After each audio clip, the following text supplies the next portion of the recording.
ஓ! நல்ல கனவு.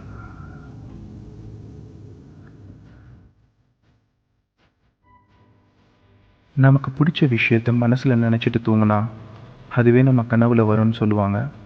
எனக்கு அது நிறைய வாட்டி நடந்திருக்கு. என் பேர் கௌதம். ஒரு நல்ல பாடகனாக வரணுன்ட்டு தான் என் ஆசை. அண்ட் அந்த ஸ்கில்ஸை வளர்த்துக்கணுன்ட்டு தான் இன்ஜினியரிங்கில் போய் சேர்ந்தேன். பட் இப்போது சாஃப்ட்வேர் அனலிஸ்ட்டாக வேலை செய்கிறேன். அதே சமயத்தில் இசைக்கான பாதையிலையும் என் கால் தடங்களை பதிச்சுட்டு தான் இருக்கேன். ஆக்சுவலாக நேற்று இன்ஸ்டாகிராமில் ஒரு போஸ்ட் பார்த்துருந்தேன். ஆயிஷா அவள் பாடியிருந்த சாங்கை நினச்சிட்டு தான் நேற்று தூங்கினேன். நானே பாடின மாதிரி கனவும் கண்டேன்.